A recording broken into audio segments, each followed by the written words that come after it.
Welcome to the Evening Review. My name is Okhane Tlhache. Today we are joined in studio by Brian Jafta and Boro Dungula of the Ganja Users Association of Namibia. But before we get into that interview, please take a look at today's front page.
I, Frankie, pledge to build a band of brothers. I, Michael, I pledge to define myself by my character.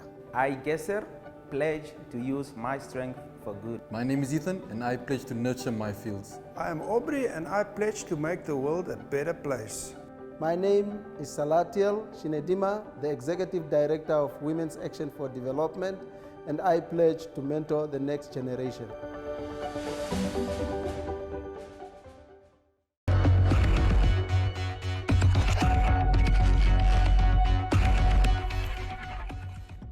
Welcome to the Evening Review once again, gentlemen. Yeah, man. Thank you very much. It's a pleasure to be here. I want to know, the Users Association, what does it stand for? When was it established, and all of those things? So to give our listeners or viewers insight into GAN. Yeah, man. My name is Brian Jafta. Yeah, man, I'm the president of Ganja Users of Namibia. We are a Ganja organization that stands for the rights of people using cannabis inside Namibia. We started this organization 2006. Yeah, where we had this story of the government wanted to come. That time who was the Ministry of Safety, Boro? That time it was Mr. Peter Shirumbo. Yeah, they wanted to give people 20 years for 2 grams of cannabis. So we felt like, no, this is the right time to stand up for our rights, to use this resource freely. Boro, is there anything perhaps that you want to add? Yeah, no, the thing is why we decided also is because also we felt that the law that is prohibiting the use of cannabis in Namibia here is way too outdated, because you must know that law, when it was enacted by the apartheid fathers, it was in 1961. So it means that law is so old that even when the Namibian constitution was created in 1990, that law was already there. So we felt that law is too old, it's too outdated, and needs to be amended. If not amended, then at least repealed. So in that petition that we took to the parliament, we asked the parliament that they must look into this law, because this law is very much so outdated that it's promoting apartheid ideology. Because when you look at the Namibian Constitution, Article number 23, affirmative action and apartheid, it prohibits the use of apartheid or racial discrimination, and also the practice of apartheid ideology. And Act 41 of 1971, which is Abuse of Dependence Producing Substance, Act 41 of 1971, the law that prohibits cannabis in Namibia, is a law that promotes apartheid ideology, because it's a law that was made specifically to target black people as opposed to the white people. So we feel that no, this law is apartheid law and it needs to be changed. That's why we approached the parliament to have a look at it and give us a good opinion to say that they are going to change it. If not, then to amend it. Okay. We're at a point where this, if I have to call it a draft bill, if I may, was taken to the National Assembly for consideration. What is contained firstly in the petition, and then secondly, what are the conversations that you have had with lawmakers up until now to potentially decriminalize the use of cannabis? Mainly in our petition, we ask for the decriminalization of cannabis or the legalization. You know, or because what happens is our people, especially black people, are going to jail like flies. You know, it's increasing imprisonment and it's increasing jail, and it's like we are shooting ourselves in the foot. You know, so we ask in the petition for the government to say that okay, let's look into this thing. Since it's an apartheid law and since that the government have not applied their own mind on it, we found this thing, we inherit this thing. Let's send out people out there. Let's do the necessary, let's base our decisions on evidence. Yeah. And to add to what Mr. President is saying also, if you look at now, let's say about a week ago, what we have been campaigning all along these years, asking our authorities that cannabis is not as dangerous as we are being told. It has been proven so by the United Nations.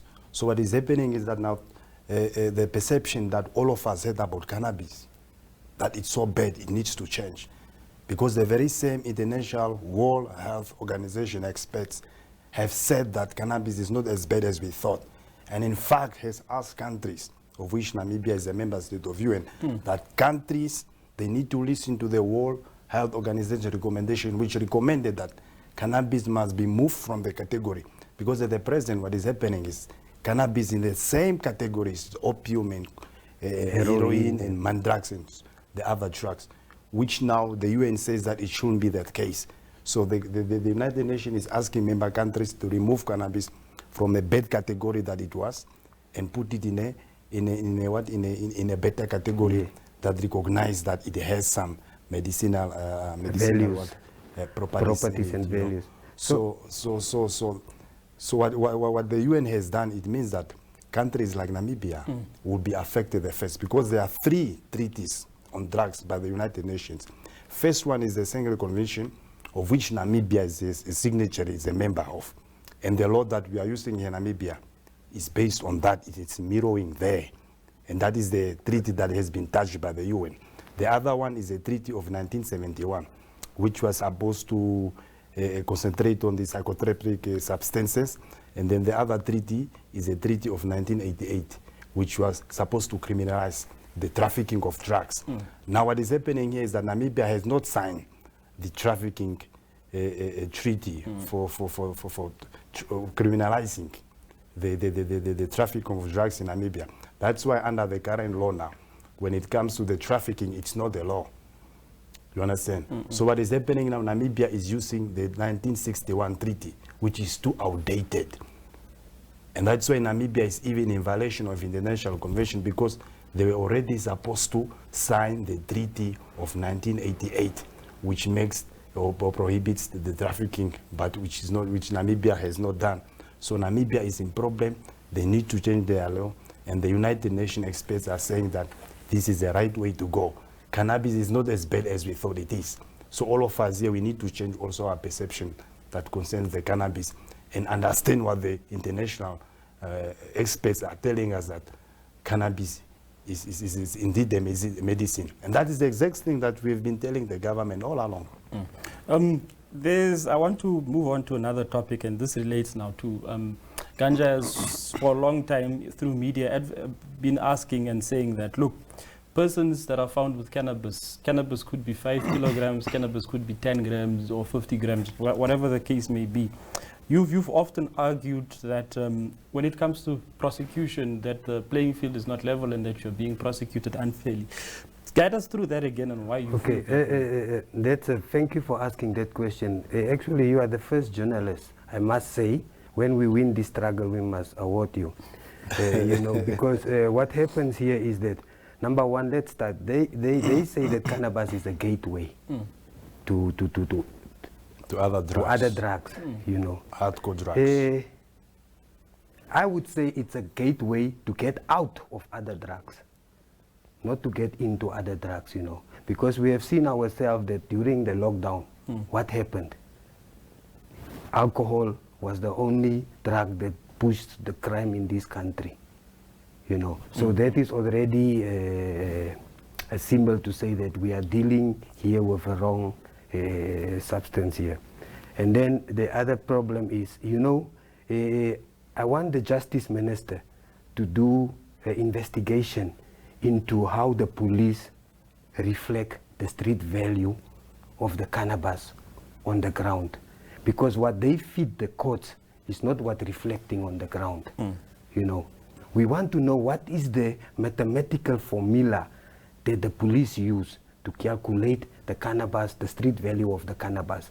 We all know cannabis sales is driven by demand and supply, you know. So the prices vary. So our people, the courts, you know, the police, they boost these prices for them to look good, to get more money from the ministry, sometimes for the colleagues, or what they call themselves, the members, the police force, to get ranks or to look good. But it's not reflecting. They will catch you with a 2-gram cannabis, and then they will say it's worth $40. And the next person, the same $2 gram will be then $100. So it means there is inconsistency in the value of the cannabis. And the courts take that information, and based on that information, they decided whether this accused must get a bail or must keep him in prison because of the weight of the case. So that is very important. People go to jail for what is not reflecting. That's why the Justice Minister must go and say, listen, my people, if you guys say that the cannabis is being $40 for 2 grams, show us. The evaluator must write an affidavit to say, no, I went there and I find this guy, because the cases differ from case to case. Cannabis close to the border have this price. Cannabis in the prison have other price. Cannabis in Ovambuland have other price. Yeah, so you know, what you came to realize that the way the police are valuing the price of drugs is even way too expensive than the street prices themselves. You understand? Yes. Because we are the people, we are on the street. And we understand the people that are doing the business. You understand? On the street, you got various names of cannabis. You got skunk, you got smajat, you got Angolan poison, you got Deben poison, you got rundu, you got the Swazi, you got high grade, you got all kinds of names, cheese and stuff, you understand? But then when the police, they go to the court, they are asked, officer, how have you arrived at the value of the cannabis? Mostly they are saying that they are using street value. But in any case, which is not true, because they are using the same value of the cannabis for all grades of cannabis. You understand? So the guy sometimes is called with Majat. Majat is the lowest cannabis that you get here in Namibia. That one, So a gram can be only $2. Sorry to interrupt. Yes, you see? I won't say that they use the same value for all the cannabis, because I have 2 cases, 2 months apart, same value but different. Same weight but different value. So they don't have a standard price. It depends from the officer how he feels that morning. If the officer did not get the keys, the accused is going to suffer. Yeah, but what I was talking about is that, like, you see, there is a different price for Majat, different price for skunk, different price for high grade, different price for rundu poison and Deben poison and stuff. But to the police, it's all the same price. So what happened is that the guys that are caught with skunk, which is the lowest of the all, which on the street you can get it for $2 or $3 a gram, and the high grade you get it for $100 or $50 a gram. So what happens that what the police normally does, the price for this guy is too little and sounds too little for the also. skunk now? No, for the Majad. So they will times it by 10. So it means that if this guy is caught with a 5 gram of cannabis, which is supposed to be only $7 in price, but if it's calculated for the price of the higher grade, which will mean that it will be 50 times 10, so it will be $50. So they will take that price of that one. So we have approached the office of Mr. Sebastian and asked them how do they arrive at this. And he said that there is nobody in Namibia that keeps the records of this information about drugs. So it means that what is now happening here, every police officer is deciding at what grams or price of cannabis to charge you. Depending now, it's like okay the like president that. is saying, It's on the okay like feelings. that if they does like that. But then they must have the evaluator, the affidavit of the evaluator, the person that say that no, I know that this person bought this thing on this value. You cannot just you're expecting no, this is like this.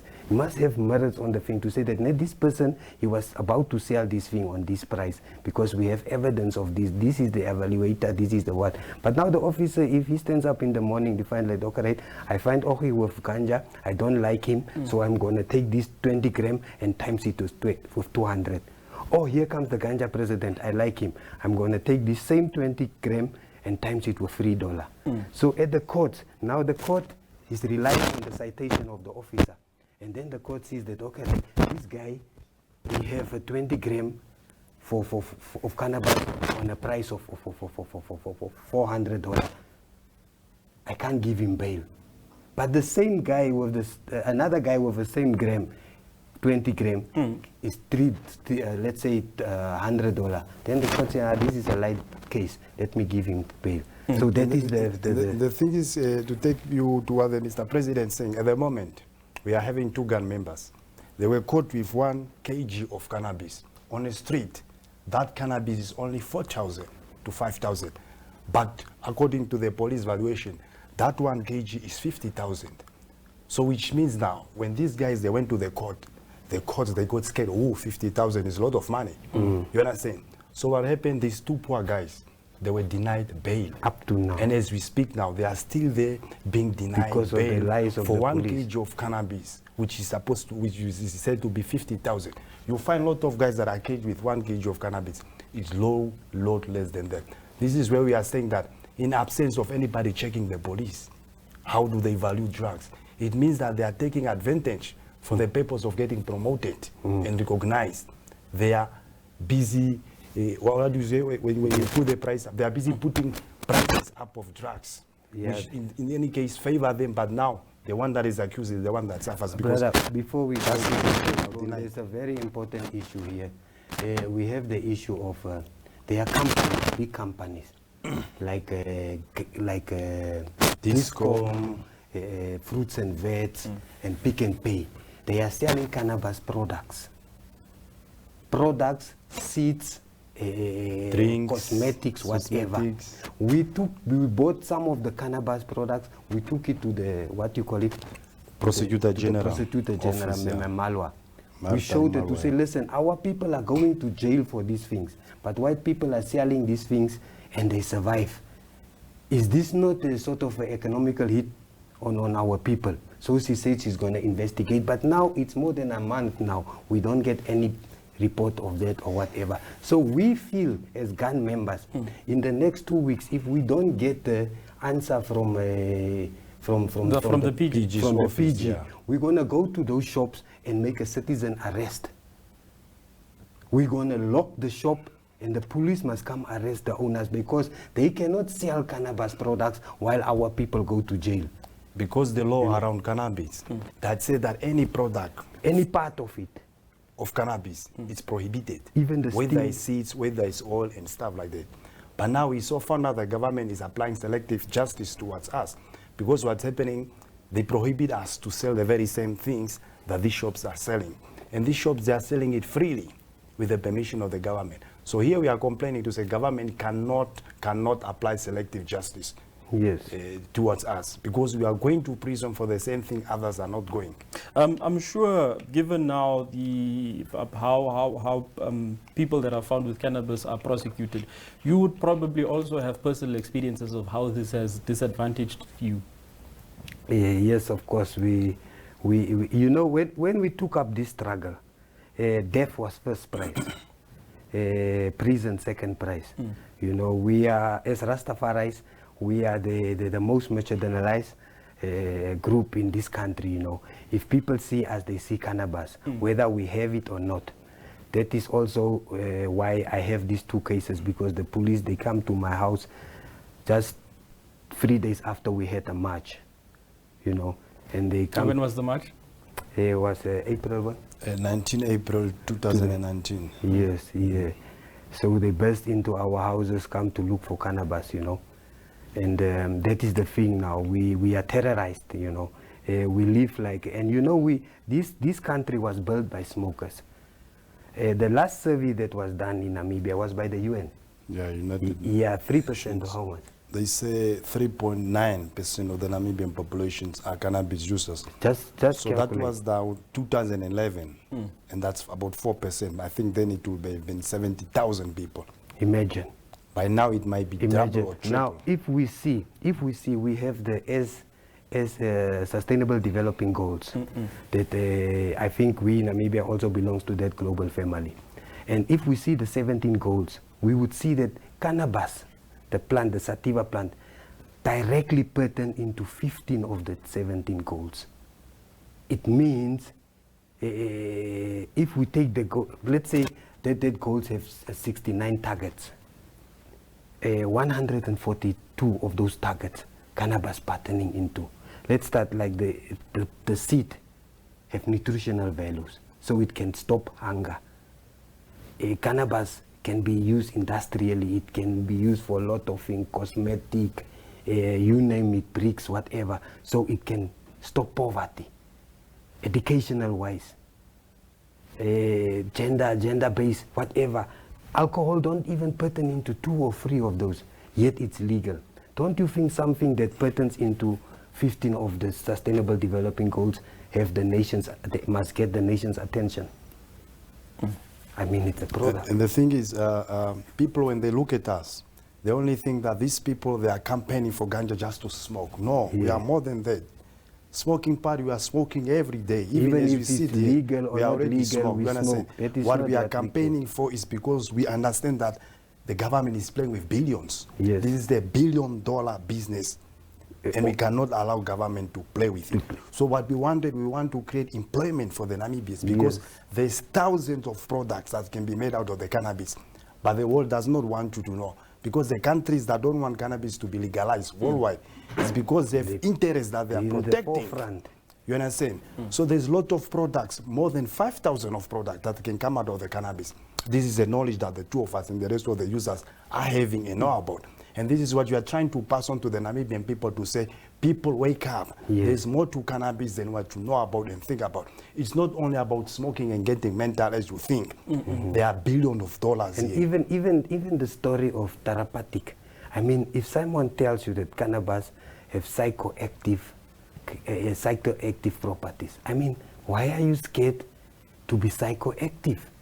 Isn't it sounding good? Psychoactive would mean what now? What type of state of mind? You're psycho. You explore other get high, options but, in your brain. You know, and the other thing of cannabis, people smoking cannabis, it's not tested. It's not tested. All these policies are. We had a Zoom meeting with the Minister of Safety and the Ministry of Justice and the Honorable Prime Minister. And who else? Minister of Justice. Minister of Justice, you know. So we told them to say that, listen, our people are going to jail for nothing. And these people who goes to jail are breadwinners in the society. They build this society. So let's look into these policies that have been sworn out, that have not achieved our expected results, and let's reform them. Because now what we are doing now is we are imprisonating productive people in the society because of something we don't even have evidence on. We rely on apartheid laws. Very outdated law. Outdated things, you know. And now, recently, Parliament extended an apology saying that it was taking too long to look at the revision of the decriminalization of ganja. Are you happy with the progress that is being made at that level, and what would you like to see more being done in 2021? I like the way government is engaging with us. You know, they are very mature. Treat us honorable. Yeah, they whenever treat we us go there honorable. to Parliament. You know. Yes, they can see the global trend going on, the way the world is shifting. You know, they start to see the picture. Remember, we are coming from apartheid, you know, and we still have those ones that oppress us amongst us. You know, so it's a bit tough for us to focus, but they are getting there. And the thing is, when we went to the parliament, we don't just go there straight to say legalize. No, it's a legalize, but when you talk about legalize, you need to address the law that prohibits the substance that you are fighting for. So we went there and to tell them, look, our parliament, we respect you. Why we came here is because you are the institution to make new laws and also to correct the outdated law. Here we have a law which is called Act 41 of 1971, which we believe that it's an apartheid law which promotes apartheid ideology. And we want you to change it. And, or to repeal it for the benefit of Namibia. You understand? So with that kind of a message, they took us in nicely and seriously. So hopefully, because no, as you are seeing now, with this UN vote that decided that cannabis is no more a dangerous drug, a lot of countries are now rushing to legalize cannabis. And the reason why we want to tell the Namibia is that the parliament needs to rush really to help us in having cannabis legalized, not for smoking, but to help the Namibian economy. Because Namibia economy is very sick. And at the moment, only as we speak, we are not crazy when we talk to say that cannabis is making billions.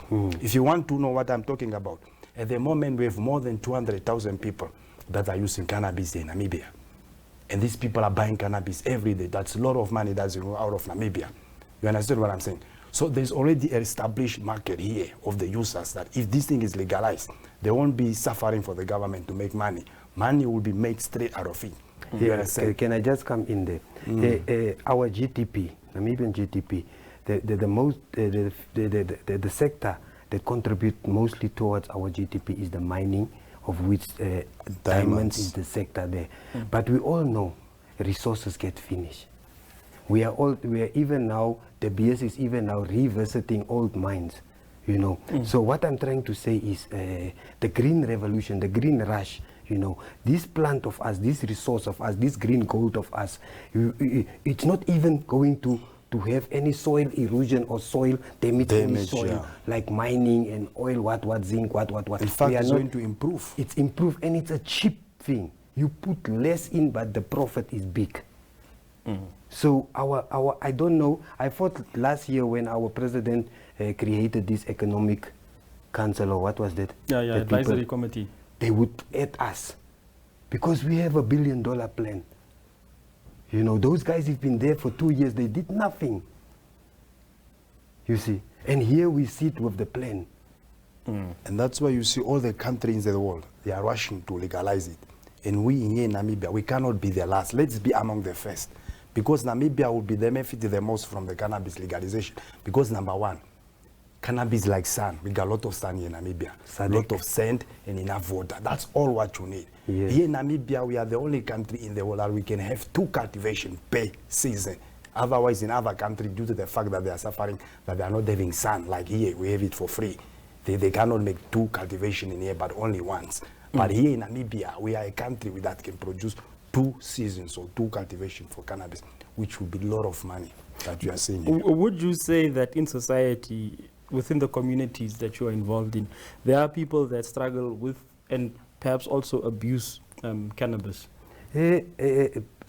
My brother, anything that you abuse is there, even water. If you drink too much water, you're going to die, you know. So that's why we want the government to step in, because there's synthetic cannabis also. Cannabis that looks like cannabis, smells like cannabis, but it's not cannabis. It's made by machines. And it's dangerous. And it's dangerous. So that's why we want the government to step in, so that legalize means regulating. You know, the government steps in, we control it. Check the AIDS registration, check who, which doctor must, whatever, you know. Like now, people are going to jail, we are shooting ourselves in the leg, you know. And these people, the government says they save yourself. They saved. You ask them, why are you putting us in jail? No, we save yourself from yourself. Imagine you are putting me in jail.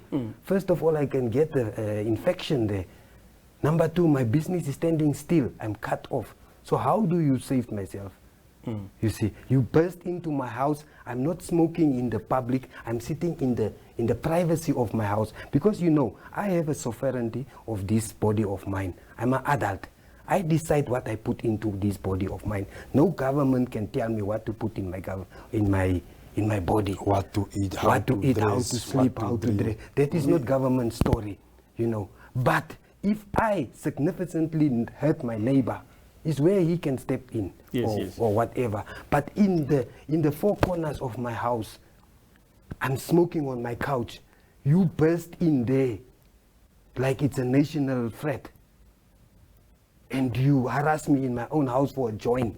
Did you know that driving in a taxi is more dangerous than smoking a joint? And then, gentlemen, as far as the process to get the cannabis decriminalized, what are you expecting from government heading into 2021? You know, from your side, what are you also going to be doing? What activities are you going to be involved in? Sort of just to spread the message. We are always on the campaigning. Wherever we are campaigning to let people know that the cannabis fight is still ongoing. What we expect from the government is to comply with the United Nations, because back then it was difficult for us to campaign for cannabis. Now it's easier, because here we are saying that international world health experts have said that cannabis is not as bad as it used to. You understand? So it also calls on the member states like Namibia. They have to change their law on drugs, which says that cannabis and heroin, they are in the same category. You understand? So we expect the government, because our government normally does what UN is doing. Mirroring.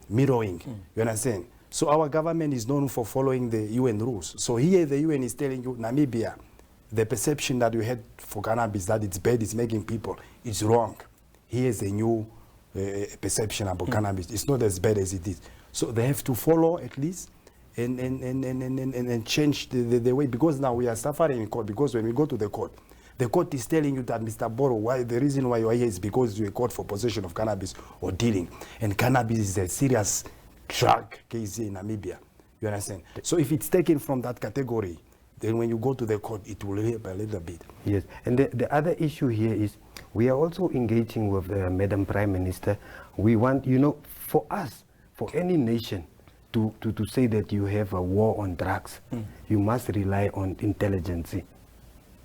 You know, so we want to engage with we're actually busy engaging with to say that, listen, give us the authority for us to do a survey, so that we can, because like now, we cannot, it's an illegal substance. Yes. You cannot go around and bring proof like the president was saying, no, convince us.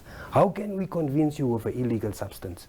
You know, so give us permission, set us up with the Ministry of Statistics and what, so that you can go around and ask people questions and then get information, so that you can see what harm that you are doing in the society by imprisonating these people.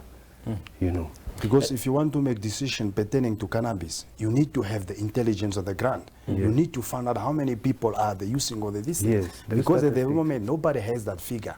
Only the United Nations is telling us 4.5% of the Namibian population is using cannabis. That is now 2011. That's now 20 years ago. So at the moment, government does not have any statistics on how many people use cannabis. What we project and what we estimate is about 9%, which is about 200,000 people. You understand? Because you want to make decisions concerning this law that prohibits the cannabis. So you need to find out for how many people are using this law. Is it only for 100 people, or am I doing a law that is going to affect 100,000 people here in Namibia? So we thought, in absence of any intelligence, you cannot make a really trustable decision. You understand? You need to have a correct intelligence on the ground. Any last words in closing? From the president's side, number one, I would ask the police out there, we are not the enemy. We are breadwinners in this society, and we like to uphold the law, but we are also adults. I know the police don't make law. They implement the law, but the way they implement it, they treat us like we are outcast, you know, and that is not the case, you know. We are breadwinners in it. So treat the cannabis users like human beings. You know, we are always high, so you guys should treat us like Your Highness. Any last words, Boro? Yeah, and my thing is like we are Namibians, and the Constitution gives us certain rights. and freedoms that we are undertaking and making use of, you understand? So if the Constitution is telling us that if we see a law that promotes apartheid ideology, let's tackle it and take it to the parliament. That is exactly what we are doing. Act 41 of 1971 is an outdated apartheid law which is promoting apartheid ideology. And we feel like that it's not needed in an independent Namibia. Because number one, white people went to fight. They went in exile. It was not only because of the land. It was also being against obsolete apartheid laws, laws that were specifically made to oppress the majority of the people. And currently we see that we are now in independent Namibia under former liberation movement organization, you understand? So we cannot allow them to oppress us with outdated apartheid laws. We need liberation from our liberators. You know, and what's that? No, thank you very much for joining us in Yeah, studio, no, thank you, brother, for having us at home. Please do stay tuned for the weather. Good night. Yeah, thank you.